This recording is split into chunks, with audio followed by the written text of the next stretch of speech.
Je vous présente Et puis Paulette, un roman de Barbara Constantine.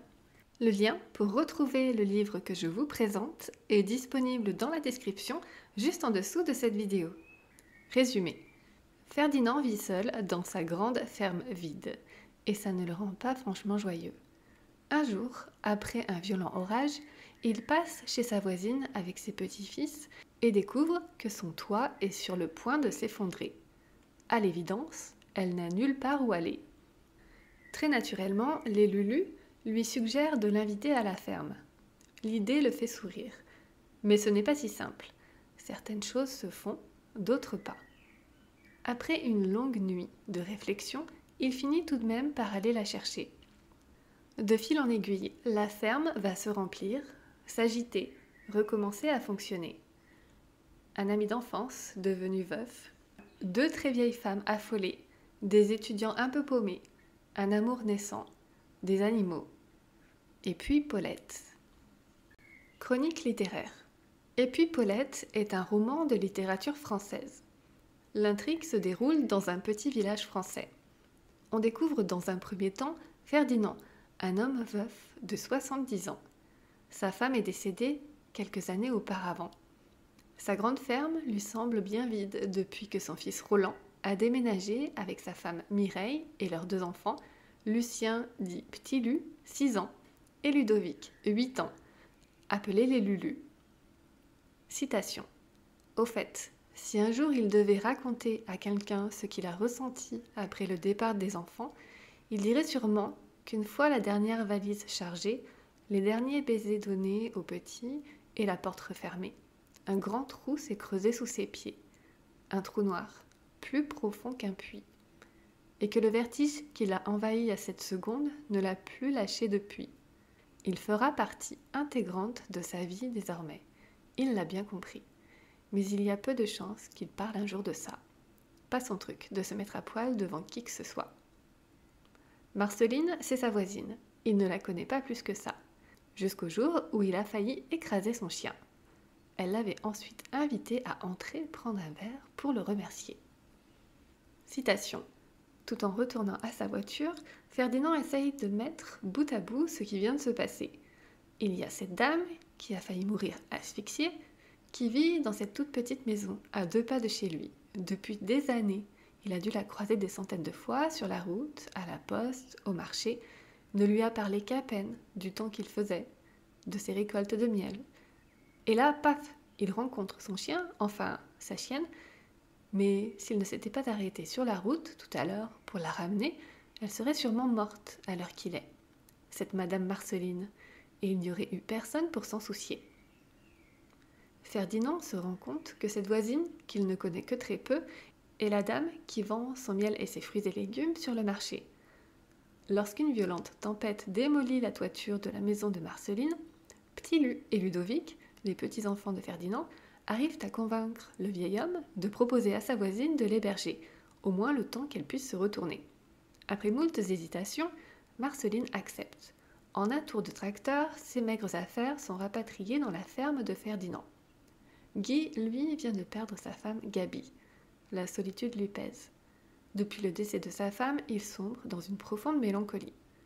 C'est tout naturellement que Ferdinand propose à son meilleur ami de venir habiter avec lui et Marceline. Il sera donc le deuxième à rejoindre les habitants de la ferme. Une fois installé, il se révèle bricoleur et inventif. Personne ne se passera plus de ses talents d'organisation. Citation. Et puis Guy, l'astucieux, le sauveur des vélos morts, le concocteur de planning inutile. On dirait qu'il cultive ses insomnies comme il le ferait d'un jardin. Simone et Hortense sont belles-sœurs. Ces deux vieilles filles inséparables sont appelées les sœurs Lumière. Citation.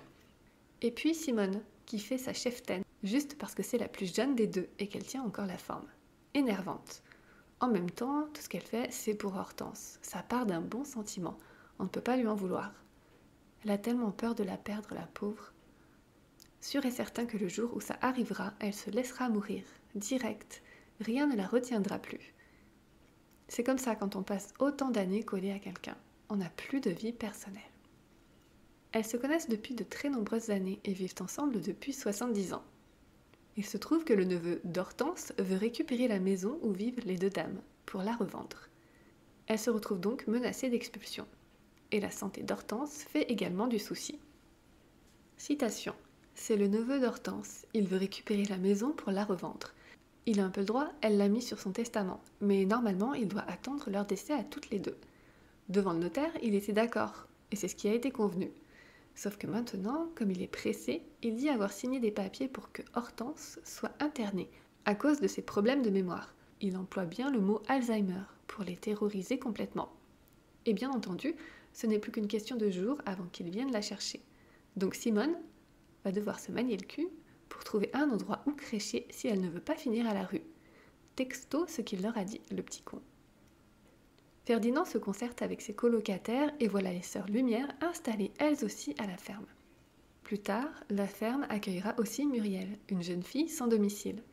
Et enfin, c'est Kim, jeune étudiant, qui viendra compléter la joyeuse troupe. Il faut également compter avec Cornelius, un âne caractériel mais très gentil, ainsi qu'un chien et deux chats pour enrichir la maisonnée. Citation. Très cher Cornelius, serais-tu d'accord pour accompagner ces jeunes gens chez leur grand-père ? L'âne prend les morceaux délicatement, les croque en secouant la tête. Ah, je suis contente que tu dises oui. Et merci, Cornelius, chéri.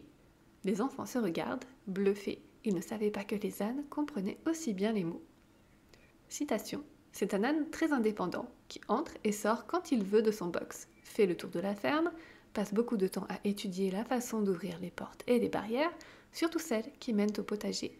Mais le soir venu, il veut qu'on vienne lui dire bonsoir avant de se coucher, comme un enfant. Mon avis. Et puis Paulette est un petit roman de 273 pages en format poche. D'une écriture simple et pleine de fraîcheur, il se lit très facilement. Barbara Constantine nous brosse une galerie de personnages aux caractères tous plus réjouissants les uns que les autres. C'est la jolie histoire d'une colocation intergénérationnelle portée par de belles valeurs d'entraide et de solidarité. Citation. Pas facile de se retrouver tout seul, dis donc. Ah ça, c'est sûr, il en connaît un bout sur la question, le Ferdinand. Tu te réveilles le matin, personne. Tu te couches le soir, personne. Et tu te demandes certains jours à quoi bon continuer à ramer comme un con. Et ouais, soupir. Silence. Gorgée de vin. Heureux soupir. Les habitants de la ferme vont réunir leur solitude dans cette grande maison où chacun va mettre ses compétences au service de la collectivité. Au sein de cette petite communauté qui s'étoffe au fil des pages, chacun apporte sa contribution et ses talents. Les vieux offrent un toit et leur expérience, les jeunes apportent leur savoir-faire et leur aide. Citation. Hortense est très excitée, elle veut apprendre à surfer sur le web. Cliquer sur le dos d'une souris, se mettre de profil sur Facebook. S'il n'est pas toujours évident de trouver sa place dans un groupe si hétéroclite, petit à petit, chacun y fera son nid. Des liens très forts et sincères vont ainsi se nouer et de belles amitiés vont se former.